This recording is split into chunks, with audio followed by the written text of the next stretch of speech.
Well, this is Tim from Your Six Studios. Today in this video, I'm going to show you how to restore a deleted photo from your Motorola phone. So if you accidentally took a picture and deleted it, well, you can get this back. We can go to the camera application right here and go to your recent picture.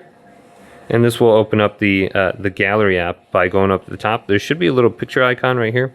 So you can always find your gallery app via that method. Now, what we want to do is go up to the top to the three little lines. Or it could be the three little dots in the top left or right. And then go to trash.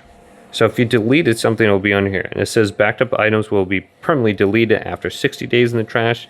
Items that aren't backed up will be deleted after 30 days. So just go to one of these pictures now. Hold down on it. Should give you the option to restore or delete it. So if you restore it, it's going to go back to your main gallery on your phone. And here is my other gallery I have. So in this way, I can go up to the three little dots and I can go to trash right here and I can recover the items under here.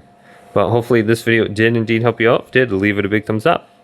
And subscribe to my channel down below for more tech videos coming up next on Your Six Studios.